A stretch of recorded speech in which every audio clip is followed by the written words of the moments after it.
Echo ഇപ്പോൾ കണ്ടിറങ്ങിയതേ ഉള്ളൂ. സത്യം പറഞ്ഞാൽ എക്കോയെക്കുറിച്ച് പറയുകയാണെന്നുണ്ടെങ്കിൽ വാക്കുകളില്ല. എന്താ പറയുക, തിയേറ്ററിൽ എക്സ്പീരിയൻസ് ചെയ്ത് തകർക്കാൻ പറ്റിയൊരു മൂവി.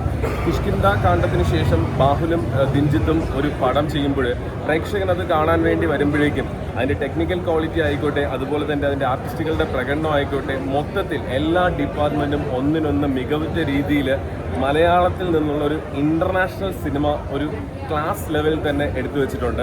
കാരണം ഇത് കണ്ട് കഴിഞ്ഞ് പ്രേക്ഷകൻ ഇറങ്ങിപ്പോകുമ്പോൾ സാധാരണ നമ്മുടെ മനസ്സിൽ ഈ കഥാപാത്രങ്ങളും ഒപ്പം ഇതിനകത്ത് ഉള്ള പ്രകൃതി ആയിക്കോട്ടെ, ആ നായ്ക്കുട്ടികളായിക്കോട്ടെ, ഓരോ കഥാപാത്രങ്ങളും നമ്മുടെ ഇടയിലേക്ക് സ്വാധീനിക്കുന്ന ഒന്ന് തന്നെയായിട്ട് വരും. പിന്നെ ഏറ്റവും വലിയ സംഭവം എന്ന് വെച്ചാൽ ഇതിനകത്ത് അഭിനയിച്ചിരിക്കുന്ന ഇപ്പം സന്ദീപ് ആയിക്കോട്ടെ, സന്ദീപ് ഞെട്ടിച്ച പ്രകടനമാണ് കാഴ്ചവെച്ചിരിക്കുന്നത്. പിന്നെ അതുപോലെ തന്നെ നരേൻ ചേട്ടൻ, വിനീത് ചേട്ടൻ, പിന്നെ പപ്പു ചേട്ടൻ, പിന്നെ ഇതിനകത്ത് പുതുതായിട്ട് വന്ന ആൾക്കാർ ഒരുപാട് പേരുണ്ട്. തിരിച്ചെനിക്കൊന്നു മലേഷ്യയിൽ നിന്നും അതുപോലെ തന്നെ മണിപ്പൂരിൽ നിന്നൊക്കെയുള്ള ലേഡീസ് ഇതിനകത്ത് ആദ്യമായിട്ട് അഭിനയിച്ചിട്ടുണ്ട്. പക്ഷെ അവരൊക്കെ എന്ത് ബ്രില്യൻ്റ് ആയിട്ടാണ് പെർഫോം ചെയ്യുന്നത്. പിന്നെ അതുപോലെ തന്നെ ആ നായ്ക്കുട്ടികളുടെയൊക്കെ പ്രകടനമുണ്ട്.